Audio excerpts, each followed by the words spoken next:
பே hike வரும்போது என்ன பண்ணணும்? இன்றைய பேசலாம் பர்சனல் ஃபைனான்ஸ் எபிசோடில் இந்த சப்ஜெக்டை பற்றி தான் நம்ம பேச போகிறோம். ஒவ்வொரு வருஷமும் நம்ம எதிர்பார்க்கிற ஒரு விஷயம் என்ன?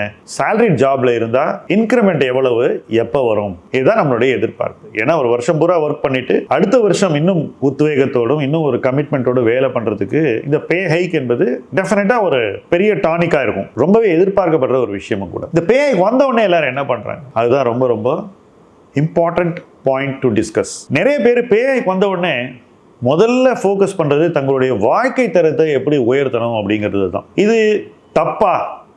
Definitely not.